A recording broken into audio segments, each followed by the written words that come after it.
Hello, welcome to Quackalope. Thank you for joining me. Today, I'm bringing you a Kickstarter preview on the Wanderer's Guide, or a DM's Atlas, if you will.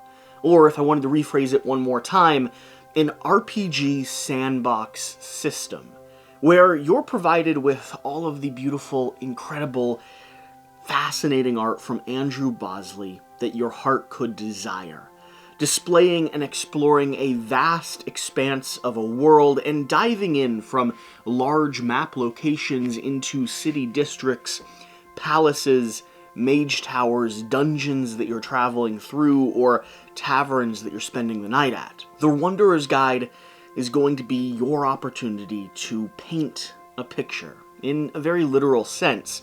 Show your players exactly what it is they're exploring, and very quickly get a one-shot or an entire world built and established ready for you and your players to explore in. Now, the artwork I have in front of me is not, in fact, the Wanderer's Guide. These are the pre-art samples that I was sent that I ended up ordering prints of so that in this preview video I could show you some physical displays of how incredible this artwork is. But even these are not entirely finished. I know Andrew Bosley's still going through and adding tiny little bits of detail and character and life, developing every single one of these scenes for the final book. And that's exactly what the final product will be. It's going to be over 50 pages of a dry erase material with beautifully illustrated artwork that all lays completely flat. So similar to how these pictures are in front of me, but instead in an atlas that you're opening up and showing your players. Along with that, it's going to progress in a really interesting stage. You'll go from a world map type of scene here, zooming into a potential city district or a farmland or a river kind of outcropping, and discovering more and more about the world that you're playing in as you do so. But this isn't an RPG book. This instead is meant to supplement and exist with any of your RPG systems. And as you're building out those worlds, either bringing your campaign on a one-shot based off of some of the NPC starting scenarios that this book will have, or exploring and integrating them into your own current campaign or a new campaign you're crafting yourself. This is meant to be a supplement for the time that it takes to do world building. Any DM will know that there is both a challenge in establishing for yourself the world in with which you're exploring, but also there's a challenge in translating that world to the players that are sitting around the table. I know in my past I've bought cartographer books and tried my best to sketch out trees and landscapes to give everyone a sense of the world in my own horrific fashion. I also have been known to print out a multitude of pictures to give them a sort of sense, like a connect the dots Venn diagram of what I have in my mind. And of course, I have had a tile grid out in front of everyone where I've hastily sketched with dry erase marker, showing them where I think the boulders in the cave and the cavern are, and then I use as much language as I can to describe and hope that I can instill within them a picture or some sort of mental image of what it is that I see. And this bridges that gap. It not only gives me an environment to play in, I can immediately think to myself, if I'm going to be at a castle, what sort of people will populate this district? Where will they actually be meeting with the queen? Where will they establish opposition? Is there a trophy room that they're trying to get to? A tower that they're working to break into? What are the weak points? I can immediately visualize, see, and start building out this scene without having to come up with all of this in my own mind. And then when I'm ready to translate that, I can open up the atlas and I can say, you approach a grand courtyard. There's one little tree with a memorial plaque resting in the center, something about a long-forgotten king. To the east, you see a tall spire connected to a large oval structure where, as far as you're aware, the main meeting rooms of the king and queen exist. However, you can hear a wailing coming from the top floor. It sounds as if there's a sorrow punctuating this land. As you look around, everyone's wearing black robes, and they're walking in a slow, kind of methodic pace. It's uncomfortable. To the west, you can see a small dwelling place where people are going in and out, leaving trinkets and gathering up black robes for themselves. And then finally, to the north, you see a large rectangular building.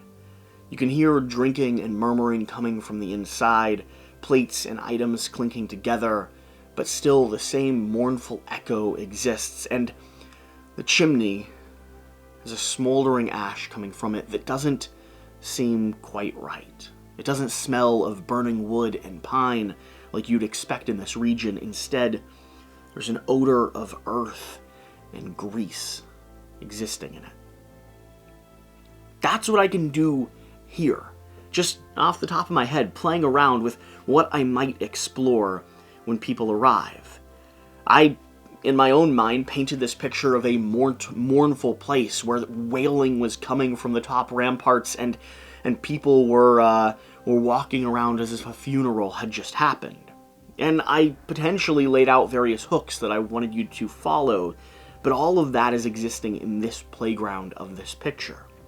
Think what you could do with 50 or more of these incredible illustrations laid out for you to explore, play in, and set up various different storylines. That's what, for me, The Wanderer's Guide is all about. But here's the incredible thing.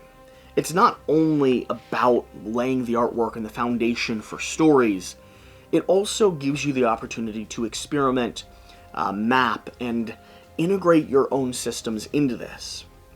Along with being dry erase soluble, meaning you can make marks, notes, position figures, take detailed notes, or add your own little customization to all of these items, especially here on the world map. Meaning you can add your own villages and tribes, put a dragon in the mountains, mark where your party of adventurers have explored. There's also going to have an entire crate or box of tokens. And these tokens will have the same quality of illustration, but they'll be modular, allowing you to add chests and rooms and figures and statues and villas to all of these different parts of the map.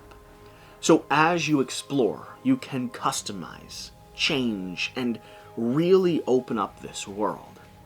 This idea for a sandbox environment that doesn't script how to play, but instead sets the foundation for the adventure I want to go on, I am genuinely excited about.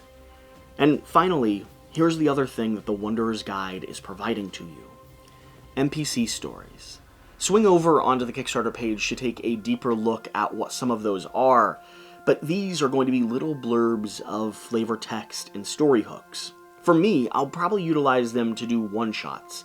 I'll set up a page in the book, establish a scene, and then set 2 or 3 of those hooks around the environment, allowing players to go exploring and adventuring on one of those narrative pathways. For me, this gets something to the table so much quicker than sitting in my mind trying to build the world that I want them to explore. But along with that, if you just want to populate these regions for your own personal campaign, or for a campaign you're currently playing in, those little artworks of figures, the personality that comes through, and the genuinely delightful story hooks that are down below them, are great ways to make all of these regions feel like they've come alive. They're perfect hooks for people to go on adventures with, but also they just add a little bit more personality and a little bit more character to this open tableau, and they can be shifted and placed in any position that you need.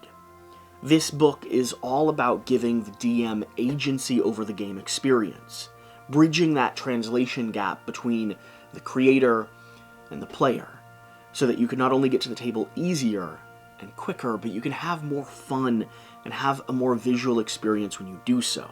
So, if you've watched to this point, I do hope to bring some RPG content to the channel over the course of this campaign. I have some ideas around storytelling and building out a sequence, how I might play in these environments. After all, I did go through the trouble of printing out these pictures. I feel like I should utilize them for something. So leave a comment down below. What would you like to hear about on my channel from me when it comes to the way I approach D&D or RPGs? Do you want to hear about world building or NPCs or one-shots or story hooks?